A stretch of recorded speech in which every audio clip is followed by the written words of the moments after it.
Welcome back to another edition of the MASSP podcast. My name is Ryan Casey. Today we are going to be talking to a handful of administrators from a couple of school districts as we focus on how to keep our hallways safe and make sure students are where they are supposed to be. I'm going to be joined by assistant principals from both Grand Haven High School and Holland High School and learn about their different strategies for keeping track of where kids are and how to ensure hallways are safe and secure, and just as important, so we are maximizing this time students are spending in the classroom for instruction. So enjoy your ride to or from school, your run on the treadmill, or however you like to listen, because another MASSP podcast episode starts now.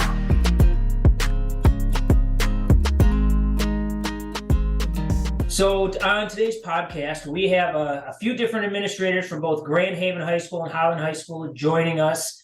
We're going to be recording with different groups at different times and kind of splicing everything together as we focus on some creative ways to track students and secure hallways during the school day. So we're going to get going with some of our assistant principals from Grand Haven High School. We have Brad Cusimano and Mike Robertson joining us. Gentlemen, thank you so much for being here today. Thank you. Thanks for having us, Ryan. So student safety, building security, obviously big hot button issues that schools are constantly dealing with. It's something I dealt with when I was an assistant principal 10 years ago. And, just trying different systems or procedures and having those in place to try and just keep kids safe and know where they're at all time. I thought I was above the curve taking us from a paper pass model to a wooden a little wooden object that every class had to have that the wood class would make the teachers. And so that was what I worked on at the time, but I know things have improved since then. So knowing exactly where they're at obviously is very important. So what are some creative things that you guys are doing at Grand Haven High School to deal with that issue? Yeah. So we really, our biggest issue was we didn't know how many students were on a pass or in the hallway. We had no data. And so we had a lot of students in the hallway. We were concerned about some vandalism in our bathrooms. We were concerned about who's going where, when, and how often. So we had no answers to the questions of what's going on. And so we were really looking for a system that gave us some data, but also allowed us to track student whereabouts and just give us some numbers of what's actually happening. And so we looked at a few different options. We heard about this system called eHall Pass. And so we piloted it and started our second semester. And it's been really effective in a lot of ways. But the primary function of it was, one, to give us data about how many kids we have in the hallway. We felt like it was a lot. We felt like there was too many. Obviously, we wanted fewer. And we also wanted to try and control our bathroom issues because we were having vandalism. And as you mentioned, a safety thing. We need to know where kids are and what they're doing. And so it gave us that information and allowed teachers to help us track that. So I don't know if Brad has anything else he wants to add. Yeah, just one last thing is we had a lot of habitual kids are in the hall constantly. They kept telling us, I have a pass, I have a pass, I have a pass. We'd see them 3, 4, 5, 6 times a day, maybe 2 times a class period. So it also gave us an opportunity to kind of get a pulse on, where they were and how to kind of control that variable a little bit for them. And I'm sure it also opens the door to having a conversation with the teacher too, right? Because it's like, hey, why are certain kids able to leave? That should be sacred time, right? We want them in class for instruction. Are they getting out with multiple teachers multiple times a day? So, and I know you guys probably, I'm assuming, have cameras in your building covering a lot of different corners and entries to bathrooms, but still with that many kids, I'm sure that having some sort of system actually identify who they are and, like you said, track that data has got to make it a lot easier. Yeah, it allowed us to see how many passes each student uses per day. It allows us to see how many passes each teacher gives per day. We can see which locations is the most common location they go to. We can see how many kids are out at any given time. And we can track all that, and then we can modify and adjust our policies or work with individual students, for the number of times they're missing, because it shows how much time they're actually missing class. Right. And so we're talking to parents or working with counselors. This student's struggling. Well, they're missing an hour of instruction a day on a pass. And so we can manipulate and control some of that and, put some policies in place to prevent that from occurring and help them be successful.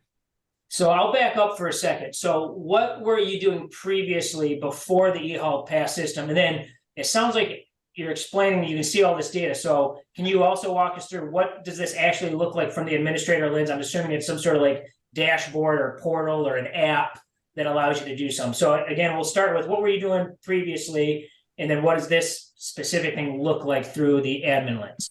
So yeah, I can talk about what we did recently or previously is a teacher had a pass that just said their name on it in the classroom.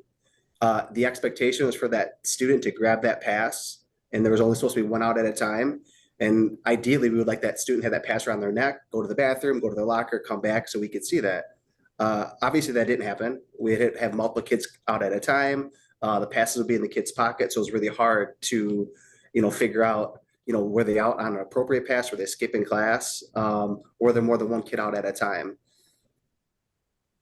And then, if you want to talk about the portal a bit, Mike. Yeah, so we do, as administrators, teachers, students, actually, they all have a dashboard. And so what I can see, I have my dashboard up right now, actually. I can see we have 22 students actually out on passes right now in our building. And so we've had 97 total passes so far today. 22 are currently out. I can see the names of all those students. I can see the teacher they came from, and I can see the destination they're heading to. What it works, it's very simple. It's just like asking for a pass. The kids, because we have one-to-one devices on their Chromebook. That's what I was going to ask. Yep, it's a one-to-one device system. On their Chromebook, they have an e-hall pass link. It's web-based. They start a pass. They can initiate it right from their Chromebook. They say, hey, may I use the bathroom? Sure. The teacher just says, start a pass. They click where they're at and where they're going. So they click the teacher's name. I'm in Mr. Jones' class. I'm going to bathroom in the pod 1 area. So they click where they're going from and where they're going to, and they hit start. They turn their Chromebook towards the teacher. The teacher sees it started. They leave. They grab the pass and leave. Now there's a clock running on the Chromebook. So the teacher can see they're out and they can see how long they've been gone. As soon as they come back, they hit stop pass. And so we can see, okay, they had a pass, how long they were out, where they went, where they came from. The beauty is all our parapros or hall monitors have a iPad. They also can see every student out on a pass at any given time. So they run across the student, hey, where are you going? What's your name? Or if they don't know the student, they can find out, oh yeah, I see, yep, you're supposed to be in this, perfect. They know exactly, or if they don't have a pass out, what are you doing out here? Are you in class? They can walk them back to class and let the teacher know they found them in the hallway without a pass or they're skipping. So it just gives us an accountability system because we all know who's supposed to be out, where they came from, and where they're going. And so it just gives us an opportunity to, one, track the data, but also hold kids accountable. Yeah. And a couple great features that we use too is right now our students have unlimited passes, but if we have a student that we see is abusing their passes, we can limit it. So we can say 1 a day, we can say 10 a week. If they use those 10 passes. Yeah, so as Brad was saying, if they use all their 10 passes, then they're done at that point. And so can you guys hear me now? I'm sorry, I froze. So another really cool feature we have is if, let's say, a boyfriend and a girlfriend or buddies meet up all the time, we can limit their passes where they could say that Bill and John can't be out on a pass at the same time. So if they try to, it will deny a pass. That's slick. That's really cool. So you can see all this data for the first time. So, and I know it's still new. You guys mentioned that it's just really started second semester, but knowing that you're at least being able to start tracking this, and I'm assuming students knowing that they're aware you can track this. Are you starting to see, or is it foreseeable to assume that you're going to start seeing some better trends in behavior and a reduced amount of kids missing instructional time? Are you starting to see that yet, or you think that'll come more maybe next year? No, it happened immediately. I mean, here's the most telling evidence we got. Day 3 of this, our nighttime cleaning staff asked what changed. And we said, what do you mean what changed? Said the bathrooms are cleaner, we're using less product, and their job is easier and more efficient. Oh, and man. So kids stopped because we knew they were tracking them and we knew how long they were out. They stopped hanging out in bathrooms. They weren't gone as long because before, did we really know how long you were gone? Yeah, you were gone for 8 minutes. It shows on this device. Whereas before, there was no way of really knowing. You assumed maybe it's 5, maybe it was 10. We didn't know. So we know exactly how long they've been gone. We would know where they were supposed to go. Now, they don't always go where they're supposed to. We sometimes find them wandering, obviously. Yeah. But they realized we were at least keeping track of that information.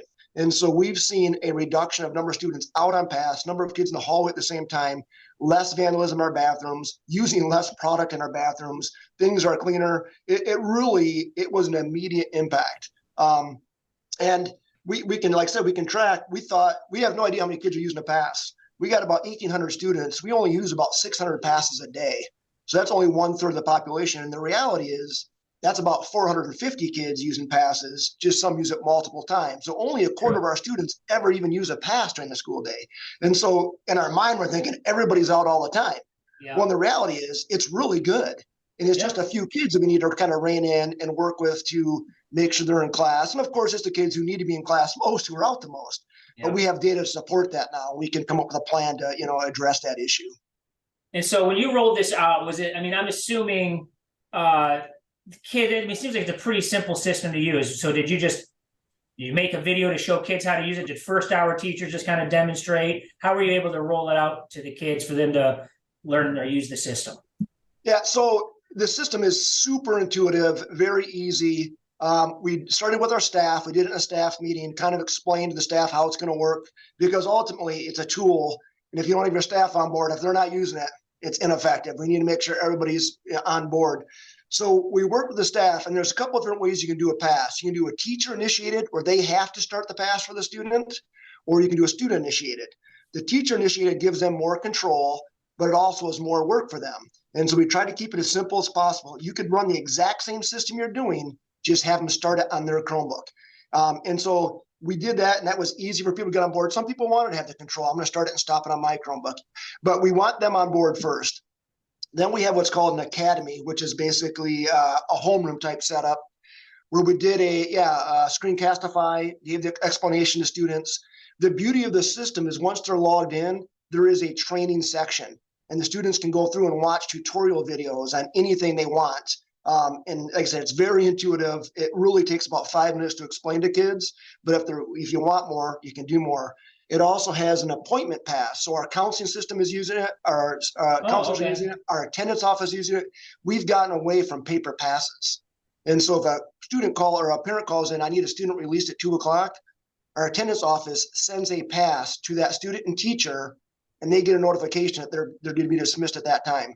They get verification for the teacher, the student sees it, and they come down. We don't have to write a pass, doesn't have to be picked up. So it's all logged in that system. So it's been more efficient in a lot of ways. And I like that model, because I know I was at a 1-to-1 building, and we would maybe send it as an email, but you know how many emails kids are getting and teachers are getting. So this is kind of nice. It's all in that one hub or system, so they know when a notification comes through, it's obviously it relates to where they're supposed to be and when. So I like that idea a lot. And you mentioned earlier when we first started the conversation that it's opened the door to have some better conversation with parents as well. So I'm assuming parents are familiar or becoming familiar with the system, and I'm assuming that they probably appreciate the fact that this will help keep the building a little safer as well, right? Yeah, I mean, yeah. So every week we meet with our teams, our alpha teams. So we have a counselor, a social worker. Within our alpha teams, we talk about grades, we talk about attendance, and 90% of our students, if they're failing a class, it correlates to attendance. And a lot of those kids are habitual offenders on e-hall pass too, where they're out in the halls too much. So it's a nice bridge to be able to talk to the parents about, hey, we need to get your kid in their butts in the seat, and they need to stop skipping, or they need to stop staying home too. So, it has been a good correlation to help us kind of manage that as well, to try to see what we can do to help better support our failing students. We had a little pushback initially because people thought, you're tracking my kid. You don't have the right to know what they're doing. But once we explained, we don't have a tracking device on them. They're simply starting that and picking their location from the classroom. They leave the Chromebook in the classroom. It's truly no different than we've ever done. It just gives us a way of knowing when they left, where they went, and when they returned. And so it gives us that data we never had. And so there was some students who, I'm not using it, or my kid doesn't have to do that. Eventually they all came around and realized, okay, it's not as invasive as we thought. It's okay. Yep, I understand why you're doing it. And truly it is a safety thing. We have fewer kids in the hallway, and when they're out there, we know where they're going or where they're supposed to be, and we can monitor and track that. Absolutely. And not only that, it's also a tool that we can have open conversations with our teachers too, if they're allowing too many passes. And we do let our students know that too. It's for everybody. It's an accountability piece. Absolutely. So I'm not getting a sponsorship from the eHall Pass system for today's podcast or anything, but I'm assuming there's got to be a cost to it. Is it roughly like a per student cost or a building-wide license, something like that? But obviously, it seems pretty reasonable and you're obviously plan to keep using it, I would assume, in the future then. Yeah, there's a lot of systems out there. This is the one we had heard about. A couple other schools were trying at the same time, so we just went with it. We have no connection with them other than we have been happy with the product. They've been responsive to our questions and inquiries. It is a per student cost that you pay annually. For us, it was reasonable enough that we said we need to give it a try, and yeah, we're going to continue moving forward with it because we think there's enough benefit to it from our end on the accountability piece. Awesome. Well, I'm assuming you're probably perking up the ears of some listeners right now that are probably dealing with the same issue, regardless of where they are in the state, regardless of what size building. Because I think no matter what size building you're at, you're probably naturally thinking, we got too many kids in the halls right now, right? So would you guys be willing to just share your email maybe real quick if they have a question, or maybe if they wanted to see that Screencastify video, this way they could follow up with you to learn more? Yeah, absolutely.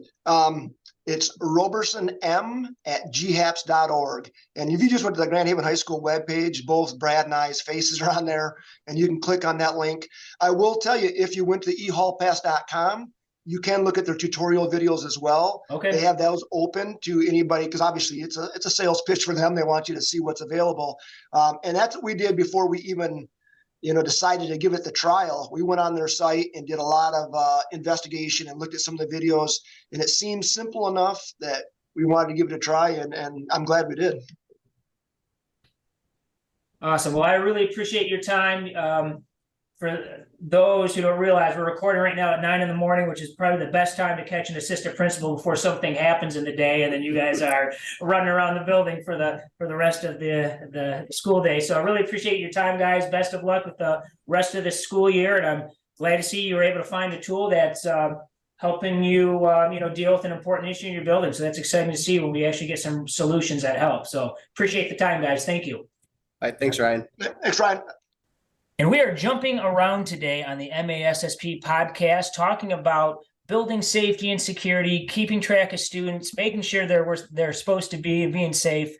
We've gotten a chance to listen to some of the folks from Grand Haven High School. And now we're going to be joined by some administrators from Holland High School. Today we have Zach Kapla and Josh Rumsa joining us. So gentlemen, thanks for being here. Yeah, thank you, Ryan. Thanks for having us. So building safety and security, keeping tabs on kids, hot button issues that schools are constantly dealing with each and every year, something I dealt with when I was an assistant principal about 10 years ago. Just trying to know exactly where they're supposed to be is a huge lift and a difficult thing to master. So we've been talking to folks that are trying some new things. Some are high tech or low tech and anything in between, just to see what they are doing that works for them. And so I know that you guys have a really kind of a new approach to this with a lanyard system. So if you want to jump right in, guys, and just kind of give us an overview of what you've been doing this semester to deal with those issues. Yeah, absolutely, Ryan. So school safety is nothing new. It's a top priority, right? Student safety is number one, emotional safety right along with that. And then I'd say behind that is making sure students are in class so that they can be active and attentive to the learning that's going on, the great learning. And our version, just to give you a quick overview, is more on the low tech of the spectrum that you just gave. Nothing wrong with that. We implemented mid-year this year, about halfway through at semester. We needed a different method of doing bathroom passes. It's kind of the specific impetus behind this decision. And we rolled out a visual lanyard-based approach for bathroom passes that is based on color coding. We color coded our building into wings and floors. And so, for instance, the B wing in the part of our building, the first floor of the B wing is the blue wing now. And so the bathroom has a color coded blue label, B1. And then each classroom has a blue lanyard with a blue label hanging from that lanyard that has the classroom number easily displayed on there. And it's really an approach that we sold to our students, to our staff, as hands-free, hassle-free. Wearing the lanyard, hassle-free. It's easy to see if students are where they're supposed to be. and really trying to limit traffic during classes into skipping areas of the building and trying to make sure that, yeah, students are accounted for so that they are safe and so that they are in class and learning. Absolutely. Just so people have an understanding, can you just give a real quick scope of how large Holland High School is and kind of the size building, how many kids? Yeah, certainly. We have right around 1,000 students in the building. And we have 2 large wings, but we also split off into a performing arts wing off of that, Okay. and have an area for PE. So it is quite a large campus in that regard, where, you know, if a student was taking a bathroom break across campus, that would be a good chunk of time. And so this has really helped kind of students feel accountable towards a system that's the same in every single class. It's not different based Yep. on which teacher they go to. And it's also helped staff to really have those conversations with students and not feel like they're hassling students. It's easily seen. So they don't have to keep asking every student in the hall, where are you going? What's your pass? All those things as well. Perfect. So how many wings or colors do we end up diving into? I mean, we cover the whole spectrum of rainbow colors here. No. Get it down to 3 or 4. So we have actually we got not, creative. yeah, 9 different colors represented. Right. From the different wings and floors. We have, you know, a variety there, but what's nice is, yeah, that you see it right away. And so a staff can also give that positive affirmation, which we like to see in a school building too. It's like, hey, thanks for wearing the lanyard. Thanks for being where you're supposed to be. Absolutely. So what were you doing before we tried this? Could you mention hands-free, hassle-free? Were we doing kind of the written pass, or I remember always hitting up the woodshop teacher every year, say, hey, can you make us a bunch of those little wooden passes with the teacher names on it? And that's, you know. Yes. The harder to carry and hold, the more, you know, yeah, make them carry the whole toilet seat with them or something. Exactly.